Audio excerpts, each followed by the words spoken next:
পার্টিসিপেশনের বাইরে যেও বর্তমান সময়ে আমরা যেমনটি দেখছি যে একটি পক্ষ হঠাৎ করে নারী বিদ্বেষী হয়ে উঠছে, এর কারণ কি? এখানে তো হচ্ছে গিয়ে এটার একটা বড় কারণ যে ঘটনাটা ঘটছে, যে আমরা প্রতিনিয়ত যেটা দেখতে পাচ্ছি যে নারী যখন সামনে বেরিয়ে আসার চেষ্টা করছেন বা সামনে এগিয়ে আসার চেষ্টা করছেন, সোসাইটির যে ফোর্সটা আমরা এতদিন দেখেছিলাম একটা সুপ্ত অবস্থায় ছিল, সেটা সামনে চলে আসছে। এবং এদের বেড়ে ওঠার একটা বড় কারণ হচ্ছে তারা কোনো ধরনের ব্যাকলেশ ফেস করছে না। এখানে কোনো ধরনের প্রতিবাদ, আপনি বড় রাজনৈতিক দলগুলোই বলুন বা নতুন ইস্যু থেকে বলুন, খুব শক্ত কোনো স্টেটমেন্ট আমরা দেখতে পাচ্ছি না। মানে এই যে ব্যাপারটা ঘটানো হচ্ছে, নারীর অধিকারকে খর্ব করা হচ্ছে, এই ঘটনাটা যখন ঘটছে, এইটার বিরুদ্ধে রাষ্ট্র যখন খুব স্পষ্ট অবস্থান নিচ্ছেন, আপনি একটু আগে স্বরাষ্ট্রমন্ত্রীর স্টেটমেন্টের কথা বলা হলেন, যে ঘটনাটা ঘটেছে সেই জায়গাটায় দাঁড়িয়ে আপনি নীতি নির্ধারণী জায়গায় যিনি আছেন তিনি যদি এরকম একটা বক্তব্য দেন, তাহলে যারা এই কাজগুলো করবে, আপনি কি ইন এ সেন্স আপনি কি তাদেরকে উৎসাহিত করছেন কি করছেন না? আপনি কিন্তু তাদেরকে উৎসাহিত করছেন। একটা জিনিস খুব গুরুত্বপূর্ণ, আমরা নির্বাচনের হয়তো 7-8-9 মাস এই কাছাকাছি চলে এসেছে, আপনি যদি ভোটিং পার্সেন্টেজ দেখেন, ভোটার হিসেবে নারীর সংখ্যা 50-50 খুব কাছাকাছি।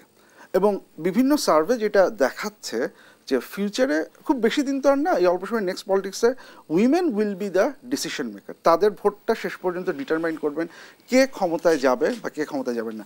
আমরা যে রাজনৈতিক সদিচ্ছার কথা বলি, রাজনৈতিক দলগুলো নিজে থেকে সদিচ্ছা দেখাবে না যদি না হচ্ছে তাদের কোনো ইনসেন্টিভ থাকে। এই মোমেন্টে নারীদের অধিকার রিপ্রেজেন্ট করার যে অর্গানাইজেশন যেগুলো আছে, তাদেরকে আমরা যেটাকে কালেকটিভ অ্যাকশন প্রবলেম বলি, সেটাকে সলভ করে একটা কমন প্ল্যাটফর্ম তৈরি করে একটা দাবি দেওয়া পেশ করা দরকার যে আমরা ভবিষ্যতের রাজনীতিতে, ভবিষ্যতের অর্থনীতিতে, ভবিষ্যতের সামাজিক বাস্তবতায়, ভবিষ্যতের নীতিগুলোতে এই ব্যবস্থাগুলো দেখতে চাই। এবং রাজনৈতিক দলগুলোকে নিশ্চয়তা দিতে হবে বা বলতে হবে যে তারা এই প্রত্যেকটা ক্ষেত্রে তারা কি করবেন, এটাকে আমরা কিভাবে ট্র্যাক করতে পারবো, এবং তারা এটাকে পালন করতে পারছেন কি পারছেন না সেটার উপরে নির্ভর করবে এই যে একটা বিশাল সংখ্যক ভোট, সেই ভোটটা হচ্ছে কোথায় যাচ্ছে। এই ইনসেন্টিভটা যদি আপনি পলিটিক্যাল পার্টিকে খুব স্পষ্টভাবে দিতে পারেন যে আপনার রাজনৈতিক ভবিষ্যৎ নির্ভর করছে নারীর অধিকারের ব্যাপারে আপনি কি অবস্থান নিচ্ছেন, এবং শুধু সেই অবস্থানটা রেটরিক না, সে অবস্থানটা শুধুমাত্র ম্যানিফেস্টোতে থাকার মধ্যে সীমাবদ্ধ থাকবে না, আপনি নমিনেশন পর্যায়ে কি ব্যবস্থা নিচ্ছেন, আপনি কতজন নারীকে হচ্ছে গিয়ে নমিনেশন দিচ্ছেন, আপনি হচ্ছে গিয়ে যেই নীতিগুলো চেঞ্জের কথা বলছেন সেগুলোকে আমরা কীভাবে ট্র্যাক করতে পারবো যেগুলোকে আপনি বাস্তবায়ন করছেন।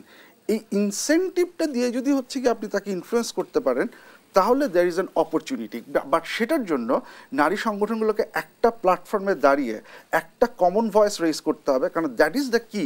সে কমন ভয়েস, কমন ডিমান্ডটা যদি আপনি পলিটিক্যাল পার্টির সকলকে, দল যে কোনো দল হোক তাকে দিতে পারেন, এবং তাকে যদি হচ্ছে গিয়ে আপনি কিছু ক্ষেত্রে ফোর্স মোবিলাইজ করতে পারেন, এগুলো করতে হবে, that is the political way of achieving that thing. তো নারীর অধিকার নারীকে কেন চাইতে হবে, কেন সোচ্চার হতে হবে? আমরা গণ অভ্যুত্থানের পরের কথা বলছি, আমরা নতুন স্বাধীনতার কথা বলছি, এখনো কেন পাবলিক প্লেসে নারীকে হেনস্থার শিকার হতে হচ্ছে, ধর্ষণের শিকার হতে হচ্ছে, নারীর নিরাপত্তা এখনো কেন ঝুঁকিতে? রাষ্ট্র কি দায়িত্বশীল আচরণ করছে?